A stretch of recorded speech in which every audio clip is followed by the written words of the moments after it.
हवा में खुनकी और एक अजीब सा सन्नाटा था, जैसे जमीन ने सांस लेना छोड़ दिया हो। सारा और उसका छोटा भाई अली अपनी नानी के गांव आए हुए थे, जो एक पुराने मगर खूबसूरत इलाके में वाक़ था।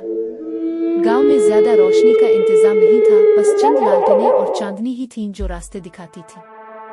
सारा को बचपन से ही सनसनीखेज कहानियां सुनने का शौक था और नानी की कहानियां तो जैसे किसी और ही दुनिया की लगती थी। इस रात भी नानी ने उन्हें एक पुरानी कहानी सुनाई। यहाँ एक पुरानी हवेली है जो बरसों से सुनसान पड़ी है। कहते हैं वहाँ जो भी गया कभी वापस नहीं आया। रात के वक्त वहाँ से अजीब सरगोशियाँ आती हैं, जैसे कोई मदद के लिए पुकार रहा हो। नानी की आंखों में खौफ था और उनका लहजा इतना संजीदा था कि अली सहम गया, मगर सारा के चेहरे पर तजस्सुस था। रात के 12 बजे का वक्त था। चांदनी कमजोर थी और हवाएं सर्द हो चुकी थीं। सारा ने अली को उकसाया, चलो हवेली देखने चलते हैं। अली ने घबरा कर कहा, नहीं, नानी ने मना किया है। वहाँ कुछ है जो हमें नुकसान पहुंचा सकता है। अरे बुज़दिल मत बनो, सारा ने हंसते हुए कहा। चलो बस एक नजर डालकर वापस आ जाएंगे। अली की हिम्मत न हुई कि वो अपनी बहन को अकेला जाने दे, इसलिए वो भी उसके साथ चल पड़ा। दोनों दबे कदमों चलते हुए हवेली के करीब पहुंचे। हवेली की खामोशी।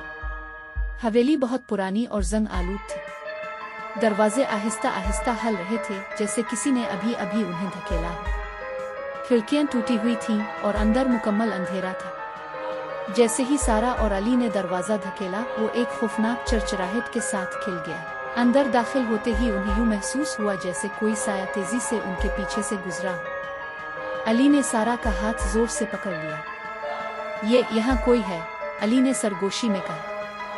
खामोश रहो, सारा ने जवाब दिया, मगर उसके अपने दिल की धड़कन भी तेज हो रही थी। हवेली के अंदरूनी हिस्से में एक लंबा कॉरिडोर था जो मुकम्मल तारीकी में डूबा हुआ था। जैसे ही वो अंदर बढ़े, अचानक एक कमरे से दरवाजा जोर से बंद होने की आवाज आई। दोनों ने खौफजदा होकर एक दूसरे की तरफ देखा। ये हुआ थी और कुछ नहीं। सारा ने खुद को तसल्ली देने की कोशिश की, मगर अगले ही लम्हे एक सरगोशी गूंजी, चले जाओ, यहाँ से चले जाओ। ये आवाज इतनी सर्द और परसरर थी कि दोनों के जिस्म सुन हो गए। अली तकरीबन रोने लगा, सारा हमें वापस जाना चाहिए। मगर सारा के कदम जैसे जमीन ने जकड़ लिए थे। वो आगे बढ़ी और एक पुराना बोसीदा आईना देखा। आईने में धुंध सी छाई हुई थी, मगर जैसे ही सारा ने इस पर हाथ रखा, आईने में एक भयानक चेहरा नमूदार हुआ। आंखें खून जैसी सुर्ख और मुंह से काला धुआं निकल रहा था।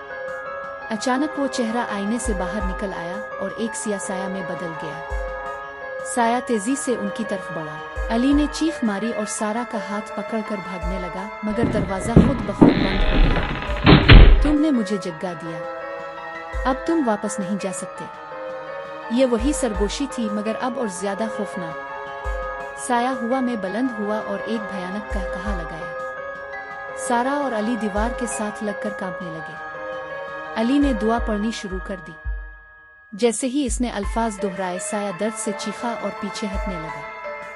सारा को भी होश आया और उसने जोर जोर से दुआएं पढ़नी शुरू कर दी। साया तेजी से मोड़कर आईने में वापस घुस गया और एक जोरदार धमाके से आईना चिकनाचूर हो गया। हवेली में मुकम्मल खामोशी छा गई। सारा और अली तेजी से दरवाजे की तरफ लपके, जो अब खिल चुका था। दोनों खौफ से कांपते हुए बाहर निकले और घर की तरफ भागे। नानी उन्हें देखते ही समझ गईं कि वो कहाँ गए थे। उनकी आंखों में आंसू आ गए। मैंने कहा था वहां न जाना। सारा ने नानी को सारा वाकया सुनाया।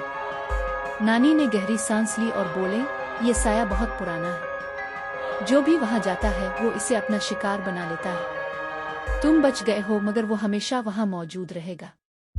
इस रात के बाद सारा और अली कभी भी इस हवेली के करीब नहीं गए, मगर कभी कभार रात के सन्नाटे में उन्हें वही सरगोशी सुनाई देती थी। चले जाओ, यहाँ से चले जाओ।